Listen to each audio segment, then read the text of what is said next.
pues todos sabemos que la importancia del manejo multidisciplinario en la fractura de cadera y dentro de las áreas importantes se encuentra el área de anestesiología. Me complace mucho el día de hoy presentarles a nuestro invitado, que es el doctor Oscar Quintana, del Hospital General Regional 1 de Charo.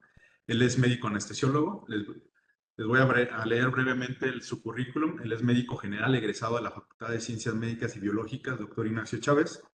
Es anestesiólogo, egresado de Centro Médico Nacional Occidente, del IMSS. Tiene un máster en anestesia regional y tratamiento del dolor guiado por ultrasonido por la Universidad de Salamanca. También es anestesiólogo certificado por el Consejo Nacional de Certificación de Anestesiología. Participa en la Unidad Funcional Multidisciplinaria de Ortogeriatría de Charo, Michoacán. Es profesor adjunto y asesor de tesis de anestesiología también. Le damos la bienvenida al doctor Oscar Quintana. No antes recordarle a todos que es muy importante que mantengan apagados sus micrófonos y le doy la palabra al doctor Oscar Quintana.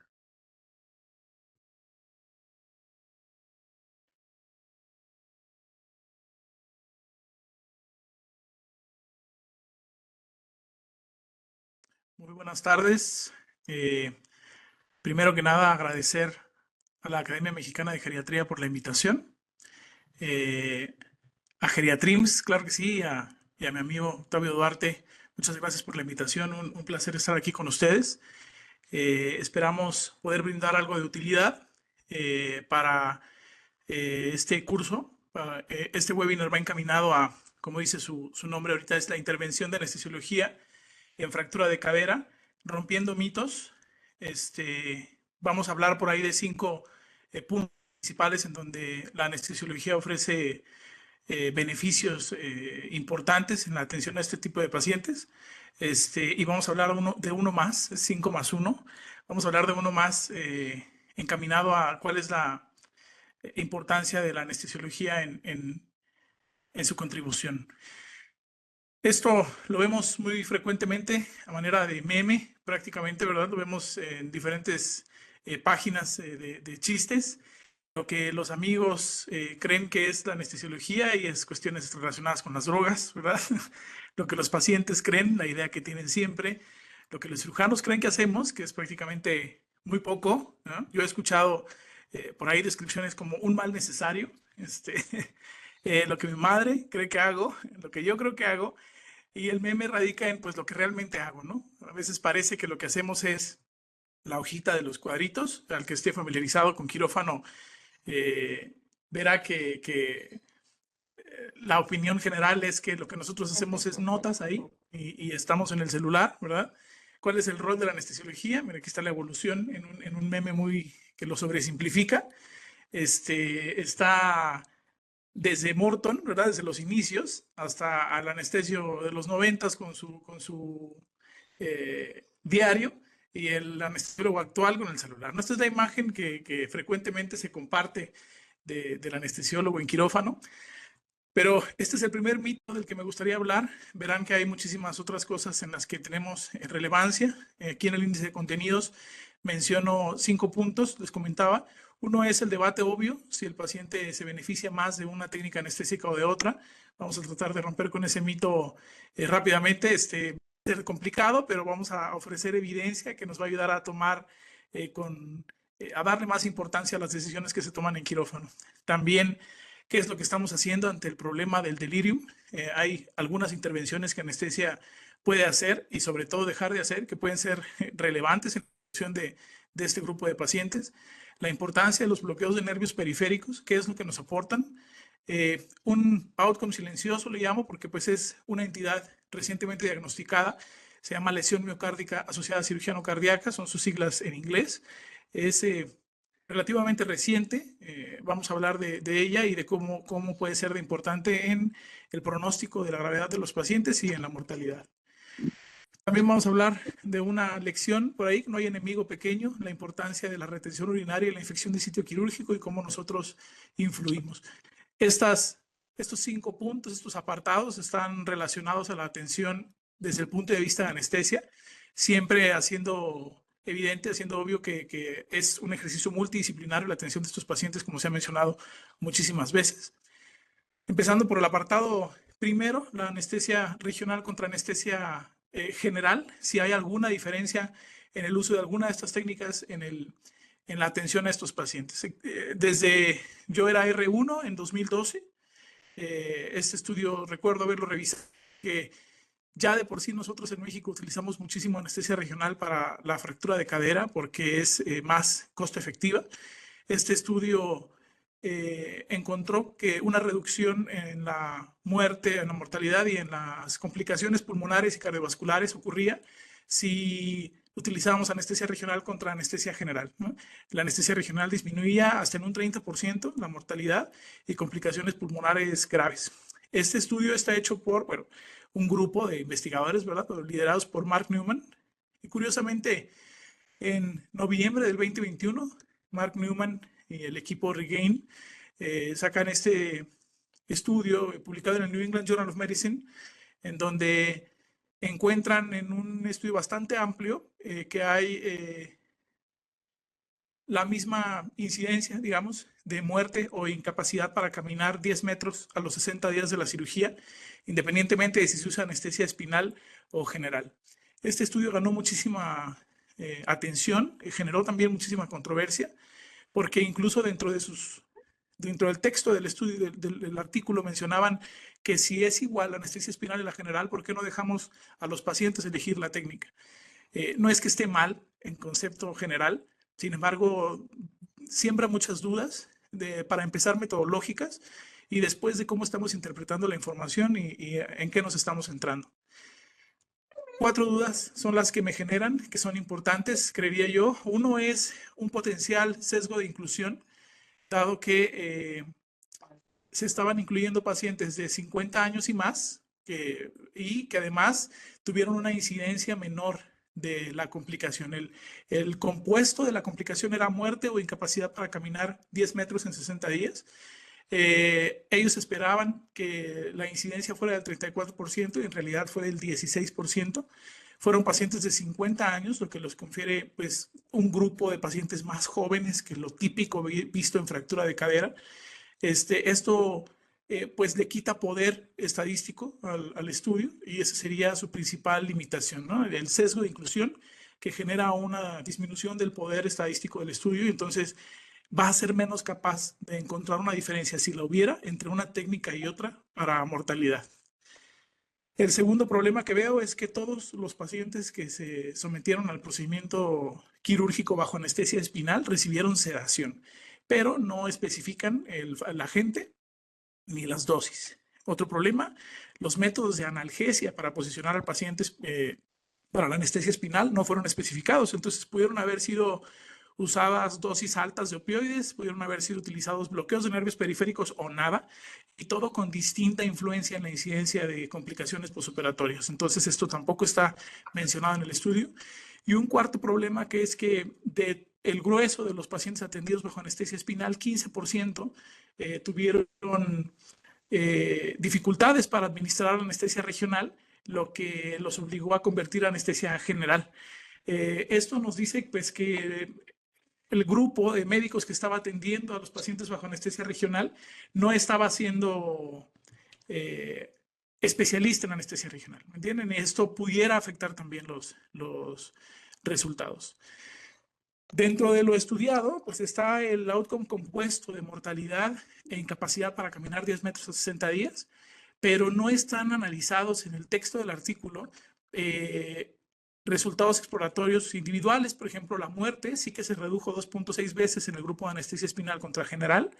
También la neumonía disminuyó 2 veces y el ingreso a la admisión a terapia intensiva, 1.6 veces. También por ahí muy cerca de 2 veces la incidencia de lesión renal aguda. Entonces también es importante ese apartado.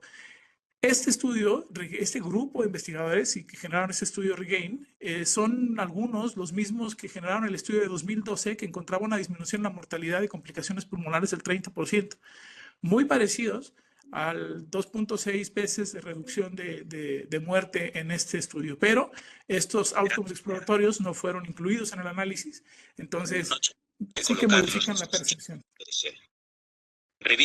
¿Cuál es mi inquietud con este estudio y que haya adquirido tanta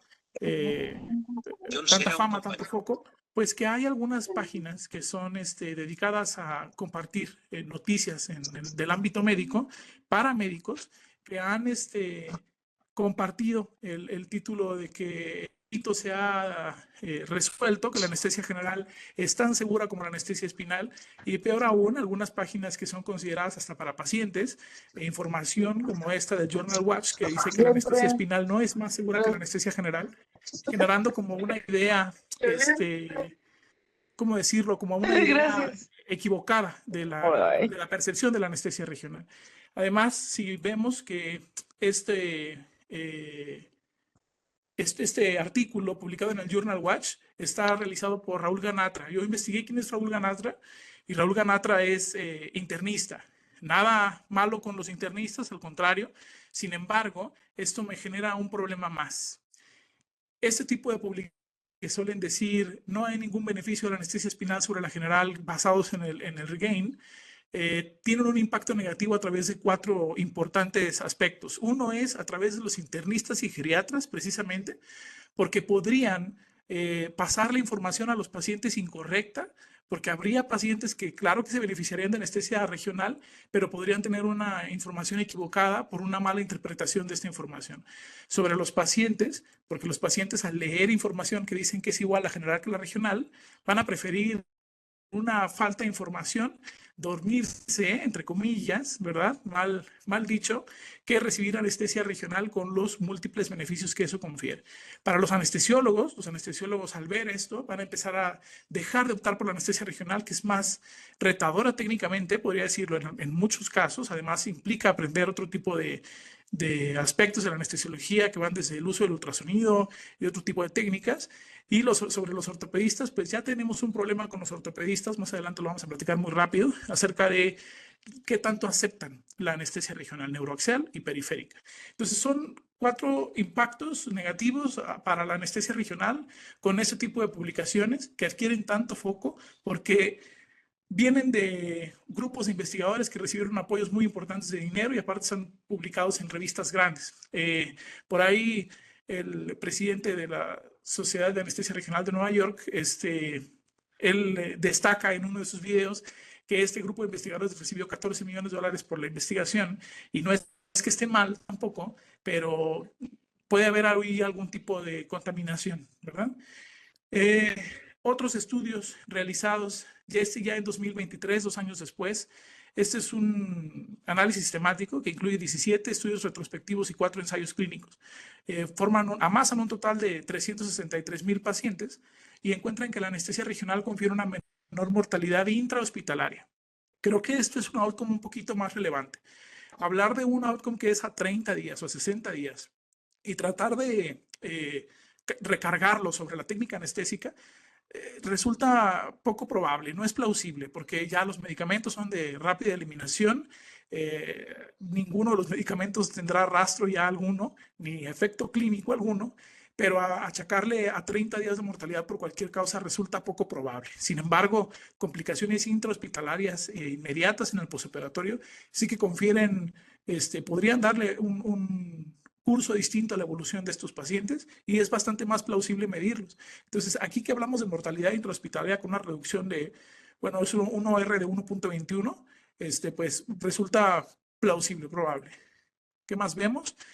Este estudio publicado este año, que ellos hicieron un outcome compuesto para estudiarlo, es decir, incluyeron en el mismo grupo accidente cerebrovascular, infarto al miocardio y muerte a los 30 días de la cirugía. Cualquiera de estos 3 eventos que ocurriera contaba como un outcome. 40,000 pacientes de 50 años y más usando una base de datos del American College of Surgeons de 700 hospitales en Norteamérica y encontraron que el outcome compuesto, esto es decir, accidente cerebrovascular, infarto y muerte, ocurrieron menos frecuentemente en la anestesia del grupo anestesia regional, menos muerte de forma independiente, menos falla renal y menos trombosis y tromboflebitis. Entonces, son complicaciones posoperatorias inmediatas, medibles, y que claro que pueden modificar el curso de la enfermedad. Y creo que sería bastante más importante tomarle importancia a lo que ocurre inmediatamente posterior a la anestesia, más que ver en el mismo outcome si no muere el paciente a los 30 días o si no es 10 metros, que son cosas diferentes. Entonces, es evidente un beneficio en grupos más vulnerables. Hay por ahí alguna otra literatura que habla del efecto de la anestesia regional en nonagenarios, publicado en Nature, reciente también, que habla que mientras mayor es el paciente, mayor es el beneficio, mayor es la reducción de la mortalidad y de complicaciones posoperatorias, sobre todo, importantes, trombosis, infartos, lo vamos a ver más adelante. La mortalidad es importante, pero medir complicaciones es más plausible, más útil para darle una recuperación acelerada a estos pacientes y tratar de mejorar en la medida de lo posible la evolución. El uso de bloqueo de nervios periféricos dentro de la anestesia regional neuroaxial o la anestesia general es súper útil, lo vamos a ver más adelante. Ustedes ya están en contacto con esto, muchos ya lo están haciendo y eso me emociona muchísimo. No es de anestesia, no es de radiología, es del que lo sepa hacer adecuadamente y que haya recibido un buen entrenamiento. Promover entrenamiento en anestesia regional y hacer evidentes sus beneficios a través de la buena práctica. Esto obviamente no nada más para anestesiólogos, para urgenciólogos, geriatras, cualquiera que pueda ayudar en la atención a estos pacientes y se les va a dar un beneficio añadido. Anestesia regional no solo es la neuroaxial, aunque en estos casos de los estudios previos sí nos referíamos a la anestesia espinal contra general, pero con regional también involucramos los bloqueos de nervios periféricos que tanta utilidad proveen, los vamos a ver un poco más adelante. Pasando al segundo outcome, sin olvidar el anterior, por ahí el delirium es algo con lo que ustedes están absolutamente entrenados, habituados. No voy a venir a decirles nada que ustedes no sepan al respecto. Sin embargo, sí vamos a hablar desde la perspectiva de la anestesiología y lo perioperatorio. 98% de los pacientes con fractura de cadera van a necesitar cirugía, claramente. La evidencia, dice este artículo, no ha logrado identificar una técnica óptima, claro que no, pero sí hay beneficios de alguna sobre otra, dependiendo de cada caso. La incidencia de delirium ronda del 16.9 al 28% según la serie. Y el incremento en la mortalidad a 30 días está relacionado al delirium. Aquel paciente que lo padece tiene un incremento en la estancia hospitalaria, dificultad para recuperar la función y riesgo de disfunción cognitiva. Entonces, no es un evento inocuo, claro que no. Está relacionado a complicaciones mayores. Este estudio en China, con 10 ensayos clínicos, con casi 4,000 pacientes con fractura de cadera, no encontró diferencias entre técnicas anestésicas, ya sea espinal o general, para la incidencia de delirium. Sin embargo, en este estudio, los estudios que incluyó este metaanálisis, la mitad usaron sedación para el posicionamiento y no aclaran al 100% cuáles fueron los agentes y las dosis. Sabemos que algunos agentes están más relacionados con la incidencia de delirium postoperatorio, entonces no podemos obviar el hecho de que la sedación puede afectar, ¿no?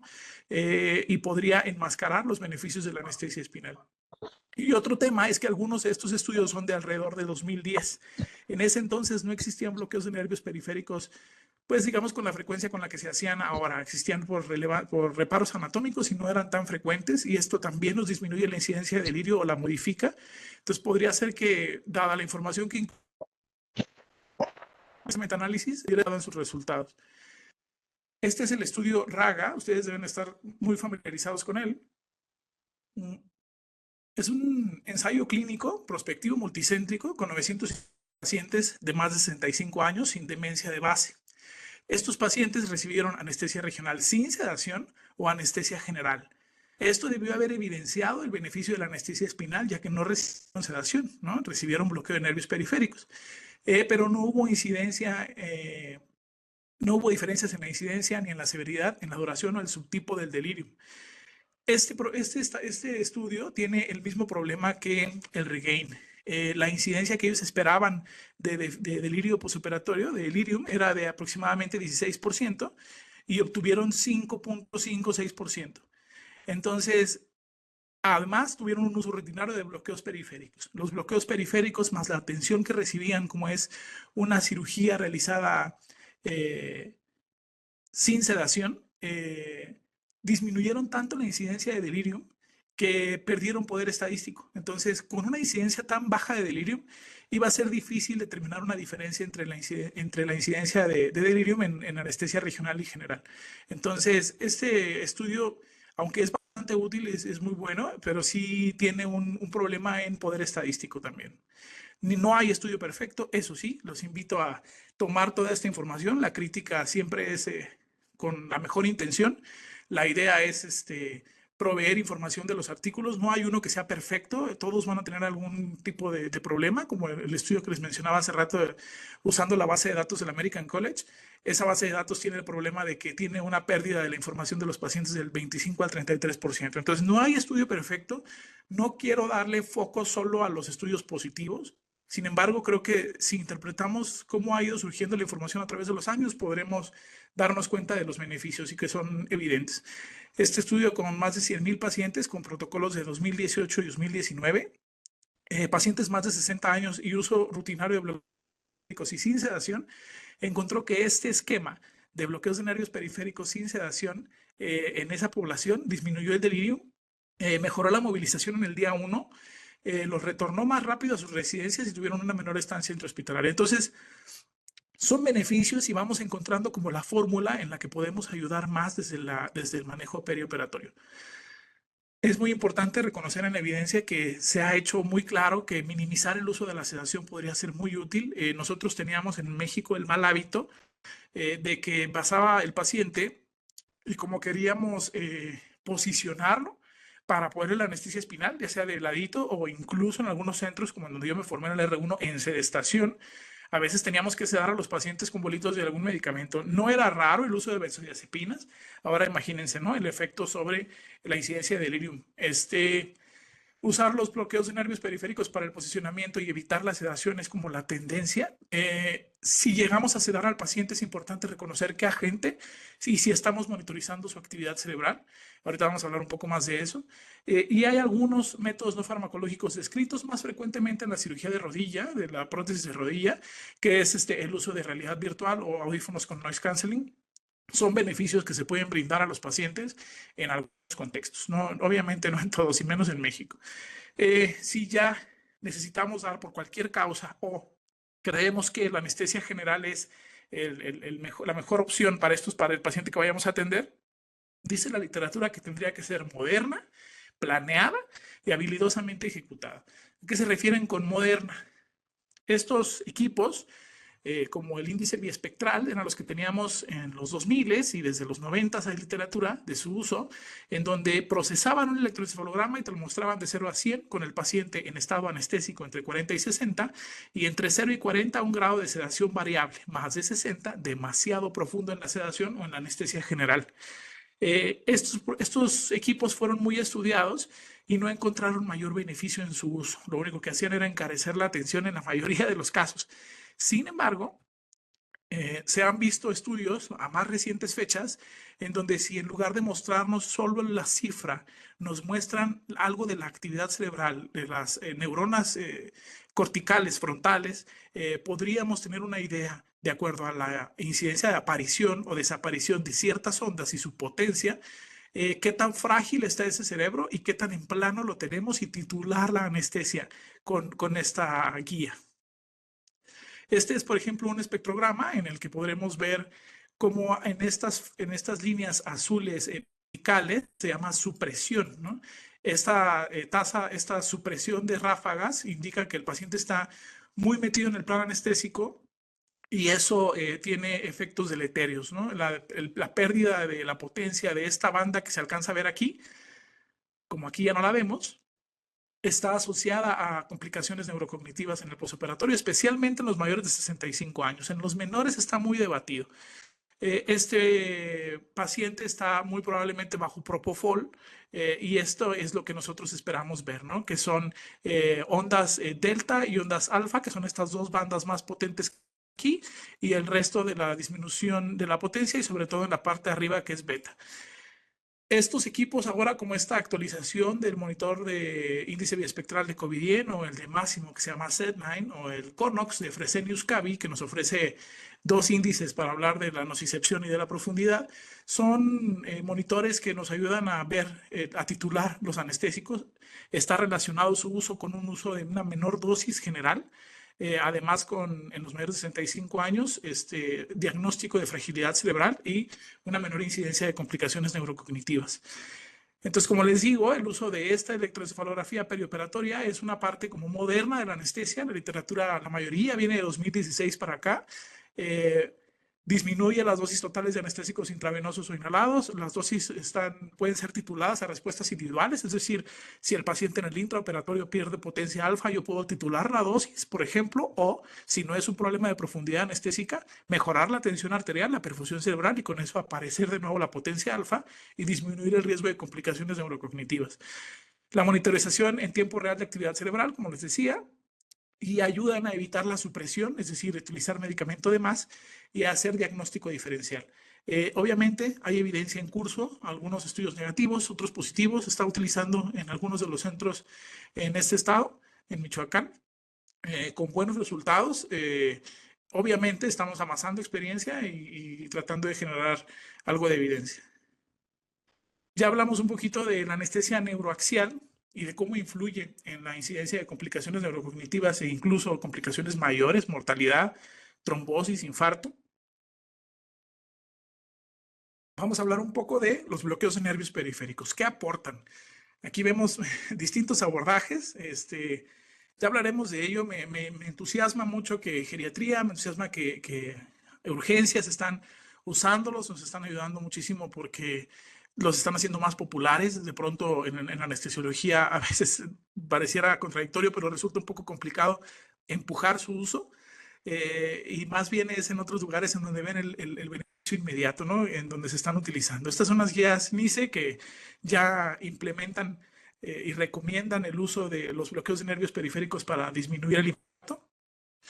También en las guías de la Academia Americana de Ortopedistas ya hay recomendaciones basadas en evidencia, con una fuerte recomendación, con una buena calidad de la evidencia, de utilizar estos bloqueos de nervios periféricos como componente de analgesia multimodal para disminuir el uso de opioides. ¿Qué dice la literatura? Este estudio realizado es una revisión sistemática, evidencia una disminución en el dolor a las 2 horas, o sea, inmediatamente a la aplicación. Se utiliza menos analgesia sistémica, o sea, menos morfina y con ello sus complicaciones. También están asociados a una incidencia menor de delirium y un mayor grado de satisfacción. Ya vimos que sirven. Está estudiado desde hace algunos años que ayudan muchísimo inmediatamente en el preoperatorio, en el intraoperatorio y para la analgesia posoperatoria. Y ahora vamos a hablar de su seguridad. Este estudio publicado en Anesthesiology con más de 90,000 pacientes, 15,000 recibieron un bloqueo, al menos un bloqueo de nervios periféricos. Agruparon complicaciones, siendo convulsión, caída, arresto cardíaco o lesión nerviosa. Cualquiera de estas que se presentara se contaba como un outcome positivo. Y encontraron que el bloqueo nervioso no estaba relacionado a un evento adverso. El OR era 1,05 y el intervalo de confianza pues cruzaba la unidad. ¿Dónde sí podía haber un probable incremento que no fue estadísticamente significativo, pero los autores llamaban a considerarlo? Cuando se usaba más de un bloqueo y cuando se bloqueaba en un área no monitorizada. Esto lo comento no para que no lo usen, sino para que estén conscientes de que no son inocuos, aunque la incidencia en lesiones nerviosas es infrecuente en el personal bien entrenado, sí que existe y hay algunas cuestiones que podemos utilizar para disminuir su incidencia, pero creo que a través del entrenamiento es como mejor podemos beneficiarnos. ¿Por qué no se utilizan? Bueno, primero, aparentemente hay un tema con el servicio de ortopedia respecto a que ellos tienen una percepción de que se pierde mucho tiempo en eso. Conforme ha pasado el tiempo, me he hecho más consciente de ello. Es muy probable que, claro, que afecte el tiempo. Está, de hecho, en la literatura que el uso de los bloqueos de nervios periféricos, claro que consume tiempo de quirófano. Entonces, ellos actualmente se invitan a tener salas de bloqueo fuera de quirófano. Obviamente, esto va a resultar difícil de lograr de manera logística y además en cuanto a los insumos en las instituciones. Sin embargo, creo que sería bueno empujar hacia tener áreas de bloqueo para consumir menos tiempo de quirófano y así todos vamos a estar más satisfechos e incluso se va a utilizar de manera pues ideal el tiempo, ¿no? También podría ser que estén preocupados por lesión nerviosa o por síndrome compartimental. La literatura, pues desgraciadamente no los respalda. Sin embargo, pues es difícil entrenar en ese sentido al personal, ¿no? Muchas veces ellos quisieran hacer los procedimientos menores bajo anestesia local. Lo mismo, conforme ha pasado el tiempo, he ido dando cuenta que es probable que tengan razón, que hay procedimientos en los que no habrá motivo para no hacerlo con otra técnica como anestesia local e infiltrar el sitio quirúrgico, pero también que se le dé la importancia a, por ejemplo, poner un bloqueo de nervios periféricos para control del dolor postoperatorio o ponerlo antes de pasarlo a sala para que cuando posiciones al paciente para anestesia espinal no tenga dolor y no tengas que usar sedación. Creo que es un beneficio del cual el mismo ortopedista como médico tratante se beneficia, ¿no? Se lo adquiere. Entonces, sería bueno empujar para su uso de todas las aristas, ¿no? Ya vamos a utilizar un bloqueo de nervios periféricos. Hay que identificar perfectamente el contexto en el que lo vamos a utilizar. No es lo mismo ponerlo en el preoperatorio cuando el paciente está en urgencias, por ejemplo, a ponerlo en el perioperatorio, o sea, justo antes de entrar a cirugía, o ya con el paciente en sala para sacarlo a piso o a recuperación y a piso. El dolor, cuando el paciente está en el preoperatorio, proviene de la fractura ósea misma, pero también del espasmo muscular. Es por esto que los pacientes que tienen mayor masa muscular, que son un poco más jóvenes, tienen bastante más dolor que aquellos que son más frágiles, digamos, físicamente, ¿no? Más, menos, que tienen menos masa muscular. En el preoperatorio, la lesión que produce el dolor no involucra piel y deambular no es un objetivo. Entonces puedes perfectamente producir parálisis de la extremidad con un bloqueo periférico mientras le quites el dolor y lo puedas movilizar para cualquier cosa que sea necesario y el paciente esté más cómodo. Pero en el perioperatorio es un poco distinto. Ahí el dolor viene de la piel y de los músculos por la incisión quirúrgica. Deambular podría ser un objetivo, más comúnmente en la cirugía de prótesis de rodilla, pero en la cadera también, por ejemplo las Thompson, ¿no? Las hemiartroplastías. Eh, Reduce el uso de sedación, como les mencionábamos, y de opioides, y esto obviamente nos va a disminuir la incidencia de complicaciones posoperatorias, desde dolor, retención urinaria, delirium, etcétera, etcétera. Entonces, creo que es importante determinar en qué contexto voy a utilizar el bloqueo. Por ejemplo, esto es algo muy rapidito. Esto es una fractura subtrocantérica, ¿verdad? Muy proximal en el fémur. Aquí la inervación viene principalmente del nervio femoral. Aquí no están tan involucradas, de hecho no están involucradas las raíces articulares de los nervios femoral, obturador y obturador accesorio. Aquí es más que nada femoral y entonces aquí poner, por ejemplo, un bloqueo de fascia ilíaca por encima del músculo ilíaco y por debajo del oblicuo interno, en esa fascia ilíaca poner un volumen de 30-35 mililitros de un anestésico local diluido nos va a bloquear el nervio femoral y también las ramas articulares, pero principalmente lo que nos va a dar la analgesia es el nervio femoral o poner un nervio femoral, un bloqueo del nervio femoral directamente por debajo de la fascia lata y la fascia ilíaca, justo aquí en este triangulito en donde vive el nervio femoral, al lado en la porción lateral de la arteria femoral, nos va a dar el beneficio de la analgesia. ¿Va a bloquear la pierna? Sí, pero no necesitas mover al paciente en ese contexto. Necesitas darle analgesia para la movilización, de hecho. Es más fácil entrenarse en poner el bloqueo del nervio femoral, sin embargo, como es una inyección perineural, pudiera en teoría estar más asociada a complicaciones, aunque es poco común. Este es un bloqueo interfacial que no tiene nervios en la cercanía, entonces poner un volumen importante anestésico local entre un músculo y otro podría ser más seguro. Cualquiera de las dos técnicas es útil. Esta fractura es una fractura basicervical, ¿no? Y esta es una intertrocantérica, ¿no? Estas fracturas sí que están involucradas la cápsula articular y esa cápsula y todo lo que está dentro está inervado por las ramas articulares del nervio femoral, obturador y obturador accesorio. Estas ramas articulares salen del mismo nervio femoral pero más arriba. Entonces un bloqueo femoral te va a dar una analgesia subóptima en estos casos. ¿De qué se benefician aquí? De un bloqueo PENG. En este bloqueo encontramos la espina ilíaca anterosuperior y la eminencia iliopectínea, y ahí encontramos el tendón del psoas con una inyección de anestésico local por debajo del tendón del psoas. Vamos a tener analgesia por cubrir estos tres nervios o los ramos articulares de estos tres nervios que discurren justo aquí. Son beneficios que se le vienen a dar al paciente identificando correctamente el sitio de la fractura, viendo cuáles son las necesidades del paciente y decidiendo entre esas técnicas. Por ponerlo fácil, elegido esas, hay otros bloqueos interfaciales que confieren analgesia, pero lo que nosotros necesitamos es un bloqueo denso para que nos permita la movilización del paciente sin tanta molestia. La lesión miocárdica asociada a cirugía no cardíaca, imagínense que este grupo de pacientes tiene un problema de base, que es un problema aterosclerótico, ¿sí? Pero a eso le sumamos algún comórbido que tengan, como lesión renal, sepsis, un problema cardiovascular, etcétera. Y además le sumamos el trauma quirúrgico, la activación plaquetaria, la inflamación, más la hipertensión, hipotensión, taquicardia, bradicardia o hipoxemia que pudieran ocurrir en el intraoperatorio. Pues todos estos factores sumados nos van a dar una lesión miocárdica que podría o no dar síntomas y signos muy evidentes. La mayoría de las veces van a ser solo biomarcadores elevados como troponinas circulantes. Va a haber ausencia de sintomatología típica, un poco porque el paciente está bajo sedación y otro poco porque está bajo anestesia general en algunos casos. Típicamente en los primeros 3 días del posoperatorio con una incidencia global del 8 al 18%. Esta es una entidad descrita desde 2012.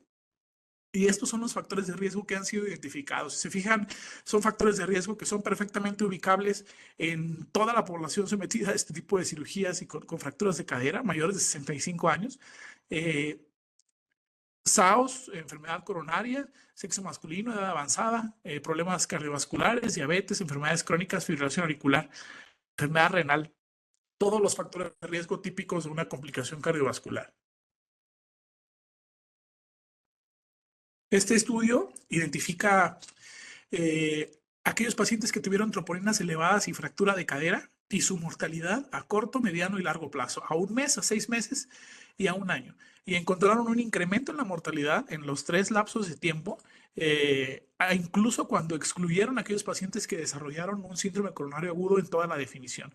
Cuando quitan a esos pacientes y hablan solo de aquellos que elevaron troponinas sin ningún otro dato, sí tuvieron un incremento en la mortalidad aquellos pacientes que elevaron troponinas a corto, a mediano y a largo plazo.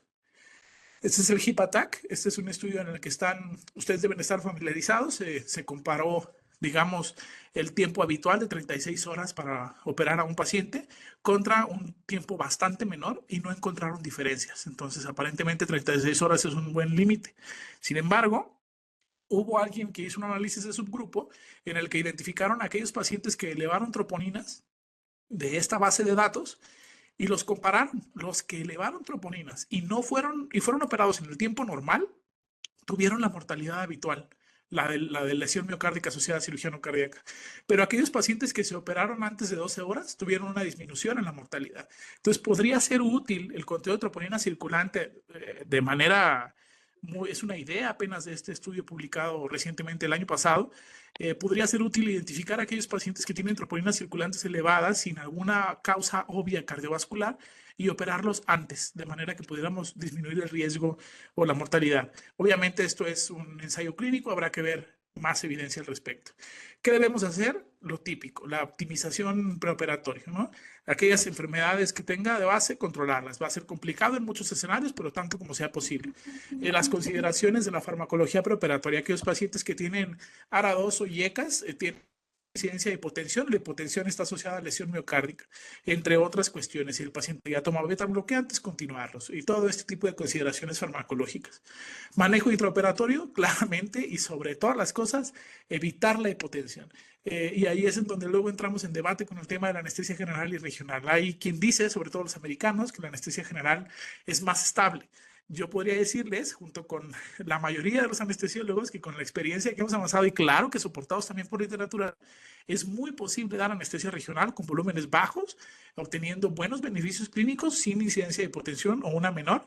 Y si no, pues obviamente apoyarnos del vasopresor requerido, pero evitar hipotensión, taquicardia, anemia, cualquier otro dato de hipoperfusión. El monitoreo en el intraoperatorio, claro que sí, pero también en el posoperatorio, tomar el muestreo de las troponinas, evaluar con el laboratorio de sus instituciones qué tipo de troponinas se están midiendo y cuál se está utilizando, cuál prueba, porque sí es relevante. ¿Y qué se puede hacer también? Pues se han estudiado tratamientos preventivos, profilácticos con ASA, para aquellos pacientes que elevaron troponinas con ácido acetil salicílico de dabigatran, y algunos otros nuevos anticoagulantes orales con buenos resultados. También estatinas, está estudiado, pero obviamente falta bastante evidencia. Para finalizar, el quinto punto, la retención urinaria y la infección del sitio quirúrgico. Le pongo aquí, no hay enemigo pequeño, porque pareciera que son outcomes olvidados. En mi hospital, por ejemplo, rara vez se evalúa al paciente que tenga riesgo de retención. Vamos a hablar un poquito por ejemplo, la incidencia de infecciones de sitio quirúrgico, ¿no? Este estudio 2,000 pacientes, se encontró que la anestesia regional confiere una menor probabilidad, más o menos el 23%, de padecer una infección del sitio quirúrgico. Se ha asociado esta infección del sitio quirúrgico, aquí vemos el forest plot, claramente significativo. Se ha asociado esta disminución o esta prevención de infección del sitio quirúrgico a una atenuación de la respuesta inflamatoria porque el paciente se está operando bajo un bloqueo neuroaxial, a una vasodilatación que mejorará la oxigenación tisular y con ello disminuirá el riesgo de infección, y a la analgesia tan buena en el posoperatorio que ofrecen las técnicas neuroaxiales, y esto reduce vasoconstricción y algún otro tipo de mediadores de la inflamación que disminuirían el riesgo de infección. Esto es teórico, pero sí que esta evidencia de disminución de infección de sitio quirúrgico con anestesia regional está visto, y no nada más en este tipo de fracturas, pero en esta población pues ya hay más de algún estudio. Respecto a la retención urinaria, la incapacidad para vaciar orina aún con vejiga llena, con un volumen de 350 a 700 mililitros, dependiendo del estudio, se clasifica como retención urinaria posoperatoria. El retraso en el diagnóstico lleva a complicaciones. ¿Por qué? Pues porque el paciente tiene que ser sondeado para vaciar, porque si no se vacía, puede generar atonía de la vejiga o puede generar complicaciones posoperatorias con el detrusor. Sondear la vejiga está asociado a un riesgo de infección, y si no una infección clínica, si a una bacteriana hematógena que podría complicar la prótesis, por ejemplo. Entonces no es cosa menor, no es un enemigo pequeño. Estas son las complicaciones asociadas a la retención urinaria, perdón, los factores de riesgo asociados a la retención urinaria: género masculino, hipertrofia prostática, antecedente ya de retención, edad avanzada, anestesia neuroaxial, administración excesiva de líquidos, aquí poniendo un punto de corte de 750 mililitros. Dicen que si en una cirugía de recambio protésico, de rodilla o cadera, o para un DHS o cualquier otro tornillo dinámico, pasarle más de 750 mililitros se confiere un riesgo de retención con todas las complicaciones que vimos. Además, normalmente no va a haber necesidad de administrar ese volumen. La analgesia controlada por el paciente también es un factor de riesgo, y el uso de morfina intratecal. La anestesia neuroaxial por sí misma sí confiere un riesgo adicional, pero aquí en México utilizamos buprenorfina, no usamos tanto morfina. La morfina está muy asociada a retención urinaria. Es excelente analgésico intratecal, pero tiene ese problema ahí, y por eso en Estados Unidos no se está utilizando para ninguna cirugía de recambio articular, especialmente cuando tienen la intención de hacerlas ultra fast track. Vamos a, ¿cómo influye entonces la anestesia? Habiendo visto todo esto, pues uno es identificando los riesgos, ¿verdad? Aquel paciente que tiene comórbidos, cierto tipo de comórbidos, claro que se va a beneficiar de anestesia espinal. Planear adecuadamente, identificando estos riesgos, optimizar las enfermedades siempre que se pueda, y optimizar la farmacoterapia que el paciente traiga consigo, planear y ejecutar. Muchas veces podemos decir: voy a planear ponerle un bloqueo de nervios periféricos, lo voy a pasar a sala ya con analgesia, lo voy a poner de lado y voy a poner un espinal de baja como pirocaína isobárica, y voy a evitar la sedación. Pero no falta que por alguna razón el paciente entra rápido al quirófano y entonces la latencia del bloqueo periférico ya no fue ideal. El dolor agudo maltratado también es un factor de riesgo para otras complicaciones, tampoco lo quieres movilizar así. El paciente se cansa en alguna posición, resulta poco cooperador y tienes que sedarlo, pero hay que planear el evento y ejecutar acorde a las necesidades que vayan surgiendo. No siempre es fácil. Muchas veces somos criticados, por ejemplo, por la terapia intensiva o algún otro servicio, pero estar ahí en sala de pronto hay que improvisar. Pero hay que improvisar con conocimiento de causa dentro de lo que mejor le pueda ofrecer al paciente un perfil de seguridad y la mayor cantidad de beneficios en el posoperatorio. Claramente también brindar confort y condiciones quirúrgicas. Hay que brindarle condiciones al cirujano para que pueda hacer su trabajo, y hay que brindarle el confort al paciente de que esté cómodo. No se vale casarse con la anestesia espinal o neuroaxial de cualquier tipo cuando el paciente, obviamente, más que no la quiera, que sería una contraindicación, que no esté cómodo. Si en el intraoperatorio o si incluso desde el pre manifiesta su preferencia, tenemos que brindarle el confort con el mejor perfil de seguridad posible. Entonces yo ya veré cómo evito la hipotensión de la anestesia general, cómo manejo adecuadamente adecuadamente su vía aérea, cómo le doy una anestesia general, si puedo, titulada y monitorizada, pero brindar el confort y las condiciones. Y al final, pues, atenuar los efectos. Siempre que pueda utilizar algo que me vaya a disminuir alguna incidencia de complicación en el postoperatorio, sobre todo en este grupo de pacientes, hay que hacerlo. Pero para eso hay que conocerlo primero. Si yo no sé que pasarle menos de 750 mililitros de solución Harman en la cirugía me va a conferir un beneficio, le voy a pasar 1000 o 1200.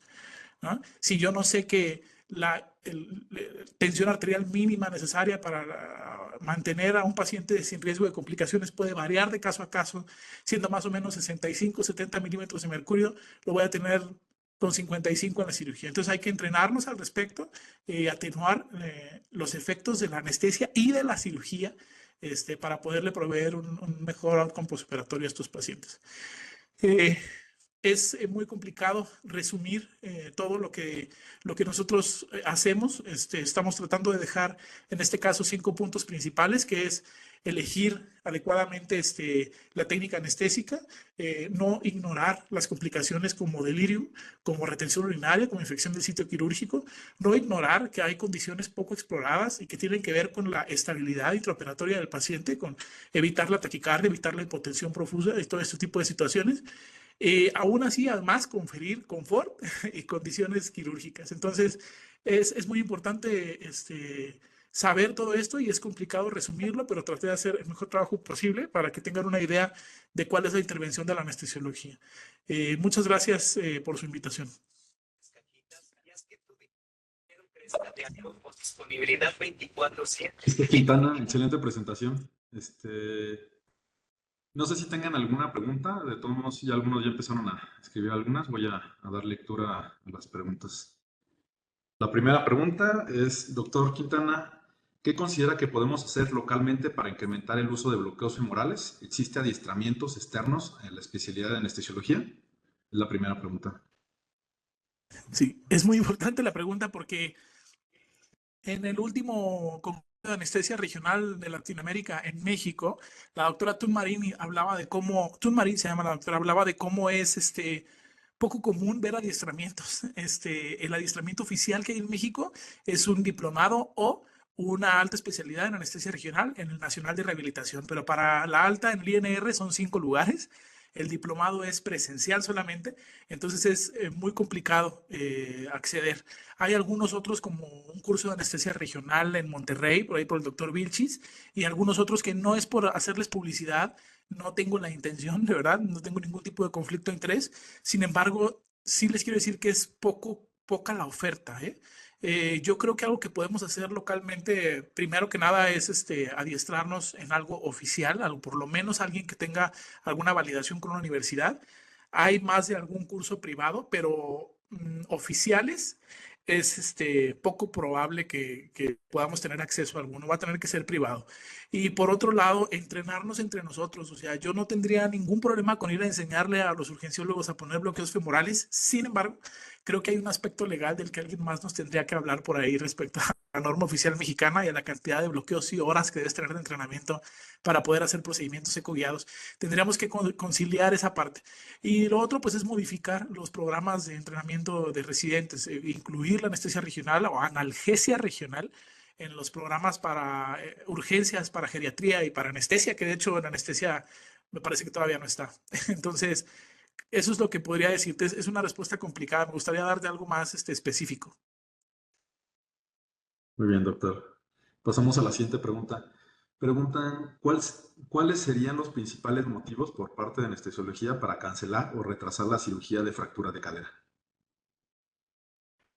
Eh, Te invitan a, bajo ninguna circunstancia, cancelarlos, pero hay algunos por ahí mencionados en unas guías. Claro que va a depender de cada paciente, de cada caso, ¿verdad? Pero por ahí mencionaban hemoglobinas por debajo de 8, que eso es algo debatible. Algo que se me hace un poco más razonable son alteraciones del ritmo, como arritmias, perdón, como una fibrilación auricular con un ritmo, con una respuesta ventricular rápida, que produzca inestabilidad hemodinámica. Estos casos, claro que ameritaría primero atender esto, porque la inestabilidad hemodinámica con una arritmia, pues se trata con cardioversión, ¿no? Entonces, obviamente primero va eso, ¿no? Ya después vemos lo del hueso, pero son ese tipo de condiciones. Por ahí se mencionan algunas otras, pero la idea es siempre tratar de pasar al paciente así, a menos que tenga algo que amerite atención inmediata, ¿no? Como ese ejemplo que les menciono, pero tendría que ser poco probable. Por ejemplo, algo que se ve mucho es diferir por hipertensión arterial cuando son crisis hipertensivas, cuando en realidad pues no está del todo justificado, a menos que se trate de una emergencia hipertensiva y pues ahí ya estamos hablando de otra cosa, ¿no? Síndrome coronario agudo en evolución. Claramente se tiene que atender primero que la fractura de cadera, aunque esto nos tenga implicaciones, pero si no se atiende, pues claramente el paciente, no vamos a tener paciente, ¿no? Pero son pocas. Realmente no debería haber más que cualquiera de estas que meriten el ABC, ¿no? Y la atención inmediata. Muy bien, doctor. Muchas gracias. Esta es buena pregunta. Dice, ¿hay algún mínimo de hemoglobina prequirúrgica? En ocasiones piden 10 gramos por decilitro y no he encontrado evidencia que lo justifique. La última recomendación es esa de si es menor de 8 considerar, ¿no? Pero es complejo porque la cifra no dice la perfusión. El paciente puede ser, por ejemplo, portador de una lesión renal que nos disminuya los niveles de hemoglobina, incrementa la tolerancia a este estado, y pues claramente no vamos a utilizar 10 de meta, ¿no? Si el paciente llegara a requerir transfusión en el intraoperatorio por inestabilidad, se tendrá que proveer, mejorando las condiciones clínicas en la medida de lo posible, pero retrasar la atención pues no va a ofrecer ningún beneficio añadido. Si el paciente entra con anemia, con una fractura, pues tendrá que transfundir si es necesario en el intraoperatorio, solo si es absolutamente indispensable, y si no en el posoperatorio de acuerdo a las necesidades, pero al final de cuentas no es digamos, no hay una cifra como tal, le variará de caso a caso. La cifra que puedes encontrar es 8 gramos, pero te digo, no aplica para todos los casos. Muy bien, doctora. Otra pregunta es, ¿cuál es el bloqueo de nervio periférico de elección para adultos mayores con fractura de cadera? ¿Existe alguna? Yo diría que, en mi opinión y basado en evidencia, si la fractura es intertrocantérica hacia arriba, PENG ayuda con la movilización. Si se lo vas a poner para el dolor post y para que el paciente mueva rápido, justo antes de la cirugía, tendría que ser PENG. Si no, fascia ilíaca suprainguinal es un bloqueo relativamente sencillo, provee analgesia para cualquier tipo de fractura desde el basicervical hasta femorales proximales y nos va a ayudar también con analgesia posoperatoria. El paciente no va a poder mover la pierna, pero no lo necesita, especialmente en urgencias o en el preoperatorio. Además, si le van a poner alguna prótesis o algo que no vayan a parar al paciente en el día uno, pues no te tienes que preocupar por eso, como te preocupas, por ejemplo, en una prótesis de rodilla. Entonces, yo invitaría a aprender acerca del bloqueo femoral, del fascia ilíaca suprainguinal y del bloqueo PENG para algunos casos. Esos tres, utilizándose dependiendo de dónde sea la fractura, creo que serían los ideales. Hay algunos otros descritos. Si tú te vas a la literatura, vas a encontrar desde cuadrado lumbar, ESP, vas a encontrar muchísimos que están en estudio, pero esos son los tres que tienen más evidencia y están de hecho recomendados por la Asociación Americana de Cirujanos Ortopedistas. Muy bien, hay varias felicitaciones. Otra pregunta, ¿el ayuno preoperatorio a más de 8 horas o 4 horas para líquidos se ha asociado a mayores resultados negativos en pacientes, tomando en cuenta que normalmente de forma institucional se indica ayuno después de la cena, que tiende a ser de 6 a 7 horas? Y en general a todos los Sí, pacientes se les indica ayuno después de las 10 p.m. No sé si tenga alguna observación. sí, en el protocolo ERAS está escrito que los tiempos de ayuno recortados y reiniciar sobre todo la vía oral lo más rápido posible en el posoperatorio, claro que nos va a brindar beneficios, pero es muy complicado institucionalmente. Lo vemos incluso desde cómo entrar con volumen urinario nos incrementa el riesgo de retención urinaria y de sondeo vesical y de infección y de complicaciones en el post. Entonces, pasar o vaciarles la vejiga a los pacientes sometidos a cirugía de reemplazo articular, algo tan sencillo como eso, podría disminuir la incidencia de complicaciones y no lo estamos haciendo en las instituciones, es muy complicado. Ahora, lo del ayuno, peor. Hay pacientes que por ejemplo, pues a lo mejor no es el caso, ¿verdad? Pero los que entran programados y les llaman por teléfono, a ellos alguien que no es médico muchas veces les da las indicaciones, los pacientes llegan en ayunos prolongados desde la noche anterior, se vuelve muy complicado, pero sí está dentro de los protocolos eras de atención. Cualquier tipo de protocolo de ortogeriatría lo va a incluir. El paciente debe llegar con el ayuno más corto posible y reiniciar la vía oral lo más rápido posible. Muy bien, aquí también. Buenas noches. ¿Existen recomendaciones por escrito que sea necesario tener un perfil tiroideo para poder operar a un paciente sin clínica de descontrol? Y la otra, algo común, por lo menos en la unidad donde me encuentro, es que en algunos pacientes con soplo se les solicitan de forma obligatoria un ecocardiograma. Ese problema del ecocardiograma es internacional. Lo hay hay bastante literatura, de hecho, de cómo hacerle para que dejen de solicitar ecocardiogramas a todos los casos. Yo pensaría que en este caso tendríamos que apelar a la normativa institucional. Si el paciente es portador de una enfermedad cardiovascular, tendría que ser valorado en ese caso, pero en la fractura de cadera sí es muy particular, porque pues tampoco podemos esperar las horas y los días, ¿no?, a que se valore por todo lo que se considere. El paciente debe entrar tan rápido como sea posible. Lo del ecocardiograma es improbable, la verdad, que sea como algo indispensable, sobre todo cuando hay un soplo, por ejemplo, porque si tiene un soplo y le vas a encontrar algo en el eco, ¿qué? O sea, de todas maneras hay que operarlo, o sea, es una urgencia. Entonces, realmente no hay alternativa. A lo mejor considerar informar a los familiares acerca de la gravedad del caso, y tomar las medidas necesarias para disminuir la incidencia de complicaciones cardiovasculares tanto como sea posible, pero el ecocardiograma no va a curar a nadie, ¿no? O sea, creo que sí tendría que considerarse que es como una urgencia entrar, pues prácticamente a pesar de...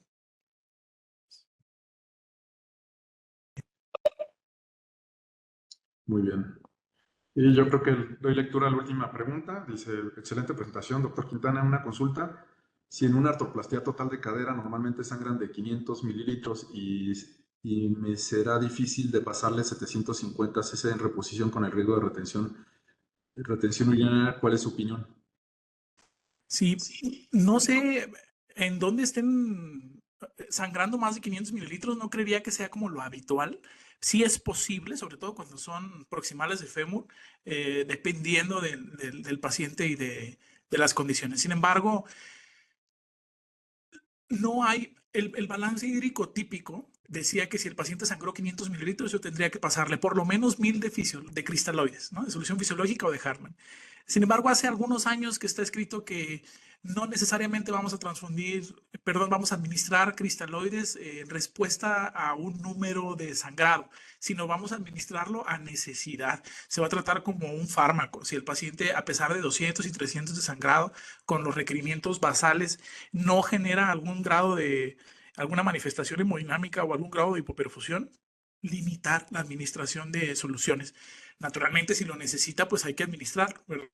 Pero ser restrictivos nos va a disminuir el riesgo de retención. Si no aplica para el caso que está tratando en su momento, pues ni hablar, va a tener que ser como una secuela de la atención propiamente más que de una falta de consideración. Lo que quiero decir con esto es que si yo sé que pasarle mucho volumen le es deleterio al paciente y se lo estoy pasando sin necesidad, ahí sí que a lo mejor estoy cometiendo un error de juicio. Pero si el paciente sangró y amerita administrarle cualquier hemoderivado o sangre, pues bueno, que así sea con los riesgos que eso implica, ¿no? Pero no le puedo hablar de una estrategia de reanimación específica. Lo que sí puedo hacer es recomendarles considerar los fluidos intravenosos como fármacos y administrarlos solo cuando sean requeridos y guiados por las pocas metas que todavía tenemos con evidencia. Bueno, antes que nada, muchas gracias, doctor Quintana. Muchas gracias por su presentación. Fue una excelente ponencia. Casi ingresaban cerca de 355 personas, más o menos. Y no me queda más que agradecerle su excelente presentación. Y bueno, Muchas gracias. antes que nada le agradezco también a la Academia Mexicana de Geriatría y a Geriatrims por el apoyo que nos han brindado. Y les recuerdo que el Congreso de la Academia Mexicana de Geriatría se lleva a cabo en Monterrey del 5 al 7 de junio del presente año y hay que participar en el concurso de trabajo de investigación también, ¿no? Y por otra parte, el octavo Congreso Internacional de Geriatrims con el tema de envejecimiento saludable se realizará del 29 al 31 de octubre en el presente año para que vayan apartando las fechas y Pues muchas gracias a todos por su participación. No me queda más que agradecerles a ustedes y también al doctor Quintana, obviamente, por la participación. Muchas gracias.